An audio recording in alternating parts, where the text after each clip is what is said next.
বেশ কিছু ইএমআই রয়েছে, সেগুলোকে ক্লিয়ার করতে হবে। আর নিচে একটা পার্ট আলাদা করা যায় এরকম, এই নিচের লোয়ার পার্টটা।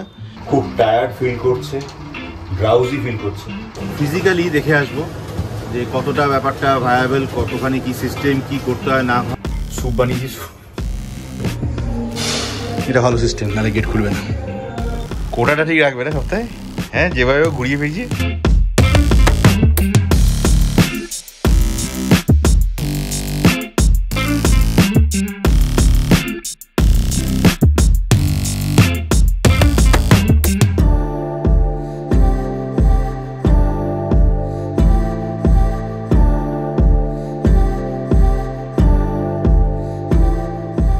Good afternoon and welcome back to day from Calcutta. আজকে ব্লগ এত বেলা শুরু করছি, 3:15 হয়ে গেছে। মেয়ে স্কুলে গেছিলো এই সকালবেলা, তো মেয়ের বাস নাকি স্কুলে একটা খারাপ হয়ে গেছিলো, সেই কারণে ওদের বেরোতে দেরি হয়েছে। এখন রিমা দেখছে কোথায় আছে, বাস দেখা যায় আমাদের, সেই বুঝে বেরোবে, নাহলে আছে এতক্ষণে 3:30 মধ্যে চলে আসার কথা, আজকে আরও দেরি হবে। চলো আমি সিধা যাবো অফিস, না অফিস নয়, তার আগে যাবো একটু ব্যাংকে। আর সঙ্গে জিমের কিছু সরঞ্জাম নিয়ে নিয়েছি, রাতে ফেরার সময় একটু জিমে হয়ে আসবো। নতুন একটা জিমে জয়েন করেছি বলছিলাম, দেখাচ্ছিলাম সেখানে। তো বৌদি আবার কী সব জিনিসপত্র আমাকে সঙ্গে দিয়ে দিচ্ছে। কী দিচ্ছ এগুলো? ও ছাতু, বলছি ইন্ডিয়ান প্রোটিন শেক, প্রোটিন বার কিছু নয়, ইন্ডিয়ান প্রোটিন, দেশি। চলো বেরিয়ে পড়বো। 4টের মধ্যে ব্যাংকে পৌঁছাতে হবে, নাহলে টাকা পয়সা জমা দিতে পারবো না। বেশ কিছু ইএমআই রয়েছে, সেগুলোকে ক্লিয়ার করতে হবে, টাকা পয়সাগুলো জমা দিতে হবে। চলো বেরোই। নতুন বোতলটা দিয়েছিল আমাদের জিম থেকেই, বৌদি ধুয়ে পুছে ওটাতেই আজ উদ্বোধন করে দিলেন। ছাতু, আর নিচে একটা পার্ট আলাদা করা যায় এরকম, এই নিচের লোয়ার পার্টটা, এখানে গুড়টা দিয়ে দিয়েছে। চলো ঠিকঠাকই আছে, কালো জিনিস, কালো লোকের। বেরোই। বাবাকে সকালবেলা আজকে ফোন করেছিলাম, কদিন ধরে বাবার শরীরটা নাকি ভালো লাগছে না, খুব টায়ার্ড ফিল করছে, ড্রাউজি ফিল করছে। তো আমি ওই জন্য বললাম যে ব্লাড প্রেশারটা একবার চেক করে দেখে আমাকে বিকেলের মধ্যে একটু জানাও, তাহলে ডাক্তার গাঙ্গুলিকে দেখাই, একবার রুটিন চেক আপটাও করিয়ে নেবো। 3:48 হয়ে গেছে, ঘুরতে দেবে কিনা কে জানে। 4:30 বেজে গেল কমপ্লিট হতে হতে।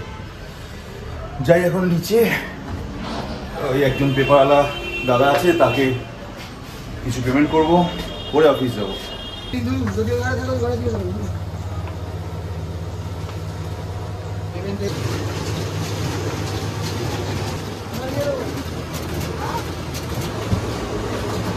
দিওয়ালি উপলক্ষে 2-3 জায়গা থেকে আবার মিষ্টি প্যাকেটও চলে এসছে। কে দিয়েছে আমি ভালো করে এখন চিনতে পারলাম না, যদিও রাহুল দিয়ে গেছে না, আরও 1-2জনকে দিয়ে গেছে। বাড়ানো তো দরকার নেই না ওটাকে। আমাদের এই কাজটা এমন না, কাজের থেকে কাজের নাচন বেশি হয়। যাই হোক, সব একসঙ্গে চলে আসে। তখন মালও চাইছে একজন, তাড়াহুড়ো করে 2-3জন এসে দাঁড়িয়ে পড়েছে। এদিকে ভ্যানালা মাল নিয়ে চলে এসছে, এত লাট মাল। এদিকে আবার এই গলি থেকে বেরোবে একজন, তার জন্য গাড়ি সরাতে হবে বলে স্ট্যান্ডও সরাতে হবে। স্ট্যান্ড সরিয়ে রেখেছেন নাকি? বাবার প্রবলেমটাকে নিয়ে বেশ চাপে রয়েছে। বলছিলাম বাবার শরীরটা খারাপও লাগছে, বারবার বলছে, ড্রাউজি ফিল করছে। মৃণালদা বলে যে দাদার কাছে সেদিনকে বার্থডেতে তার বাড়িতে গেছিলাম, তো মৃণালদা সোর্সে খোঁজ খবর নিয়েছে। সেটা হচ্ছে আমাদের কল্যাণীতে যে এইমস আছে, সেখানে এই ইউরোলজি ডিপার্টমেন্টের ওপেনিংটা হয়ে গেছে। এবার ইউরোলজি ছাড়াও আর অন্যান্য কিছু ডিপার্টমেন্টও তৈরি হয়েছে।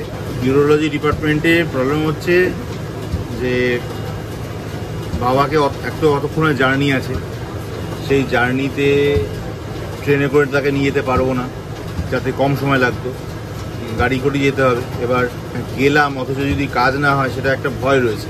কতটা দূর রাস্তা নিয়ে যাব, হ্যারাসমেন্ট হবে, সেই ভয়তে। তো আমি আর মৃণালদা মোটামুটি ঠিক করেছি 2-1 দিনের মধ্যে একটা টাইম দেখে একবারে ওখানে চলে যাব, গিয়ে ফিজিক্যালি দেখে আসবো যে কতটা ব্যাপারটা ভায়াবেল, কতখানি কি সিস্টেম, কি করতে হয় না হয়, টোটাল ডিটেলসটা জেনে এসে সেই বুঝে পরের দিন বাবাকে নিয়ে যাওয়ার প্ল্যান করবো। সত্যি কথা বলতে ওটি দিকে যদি ব্যাপারটা যেতে চায় তাহলে এখানেও তাই, যেখানেই হোক অপারেশন করানোর কোনো স্কোপ নেই, করাবো না। সেই কারণেই সেকেন্ড বা থার্ড ওপিনিয়ন হিসেবে ওটা দেখাতে চাইছি। তবু যদি ওটি ব্যাপারটা করতেই হয় বলে তাহলে একবার লাস্ট ওপিনিয়নটা নেবো। বাট সত্যি কথা বলতে অপারেশনটা করানো যাবে না, করাবো না। বাকি দেখি, ওখানে যাই আগে, যাওয়ার পর একটা ডিসিশন তো বুঝতে পারবো কী করা যায় না যায়। আর যদি মেডিসিনে ঠিক হয়ে যায় তাহলে তো ওয়েল অ্যান্ড গুড। ওটা নিয়ে খুব বিব্রত রয়েছে, খুবই বিব্রত রয়েছে। বাবাও খুব ইয়েতে রয়েছে, আমারও অস্বস্তি লাগে।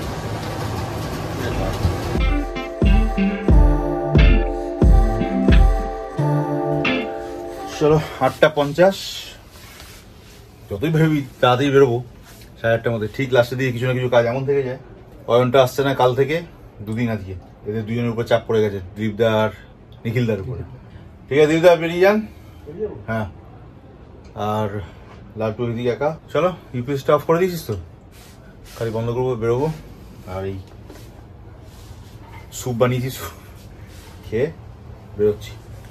9:20 বাজে, চলে এসছি জিমের ওখানে ছোলা নিয়ে। বাপরে, জুতোর পরিমাণ দেখে বুঝতে পারছো কত লোক রয়েছে ভিতরে। এটা ভালো সিস্টেম, নাহলে গেট খুলবে না। Thank you. 11:05, জিম পুরো খালি, অন্ধকার করে দেওয়া হয়েছে। বেরোবো। জয় হনুমানজি কি যায়। এই রাতের বেলা হলেও একটা বড় কাজ যে মিটে থাকে, 11টা বাজলেও কমসে কম এক্সারসাইজের রুটিনটা বিনা হেডেকে বিনা টেনশনে কমপ্লিট হয়ে থাকে। যেটা দিনের বেলা করলে চাপ থেকে যায়, সারাদিন সেইভাবে রেস্ট পাওয়া যায় না, ফিজিক্যালি মেন্টালি তো বটেই, প্লাস এক্সারসাইজটা মন দিয়ে করাও যায় না। হাজারো ফোন, হাজারো হুজ্জুদি আসতেই থাকে। সেই দিক থেকে দেখতে গেলে এটা অনেক বেশি পিসফুল। চলো 11:10 বাজে, জাস্ট পাশেই বাড়ি, 2 মিনিটে পৌঁছে যাবো। স্কুটি নিয়ে আছি, বেরিয়ে যাবো। 11:15 বাজে, জাস্ট ঢুকে গেলাম বাড়ি। জোরসে খিদে পেয়েছে, জোরসে। কী খাবো জানি না, দেখি। 12টা বেজে গেছে, আরেকজন ওখানে চলে বেড়াচ্ছে। কি করছে কে জানে। এই পাগলা, কি করছিস? যাক, জোর তোর খিদে পেয়ে গেছে, বসে পড়বো। বৌদি রান্না হয়ে গেছে? কি রান্না করেছে স্পেশাল? গন্ধ আসছে। তোমাদের মামলেটের ঝোল। মামলেট? কে আবার? তুমিও মামলেট? আলাম তোমাদের মামলেটের ঝোল। ও হো হো, ঠিক আছে। শনিবার দিন খাওয়া না নিয়ে যাচ্ছে। কোটাটা ঠিক রাখবে না সপ্তাহে? হ্যাঁ, যেভাবে ঘুরিয়ে ফিরিয়ে। কিরে, হয়ে যাক মামলেট দিই। খিদে পেলে সবই অমৃত। আবার ঘরে রান্না তাই বলে। জয় বজরং বলি।